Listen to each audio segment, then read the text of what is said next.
रोम रोम भाइयों अबे साले হ্যালো গুড মর্নিং মুখের মধ্যে ব্রাশ হয়ে কি করতেছো?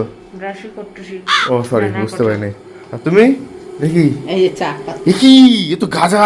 এই চা পাতি এগুলি ও মানে গাজার মতন দেখতে তো ওই জন্য মনে হয় গাজার মতো। এই যে চা পাতি, এই দেখ। ও আচ্ছা আচ্ছা ঠিক আছে ভালো কথা। আরে এটা কি লাঠিগুলো কেন কি করে? হ্যাঁ পুলিশের ডান্ডা না ব্যাপারটা কি? এটা পুলিশের ডান্ডা। হ্যাঁ? এটা করছে আমরা কি? ওমা এটা কি লাঠি মনে হচ্ছে তো?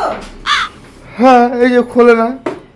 এটা লাঠি মনে হচ্ছে? হ্যাঁ আরে গাধা এটা দিব না। আরে আরে আখ কিসের এটা? এটা লাঠির মতো না। লাঠির মতো না এটা। খাসনি জীবনে? হ্যাঁ জীবনে খাসনি? আখ কি- আখ খাসনি কোনোদিন? আখ ও তাই তো সত্যি তো। দেখ। আমি কিরকম চাকর চিন্তা করো।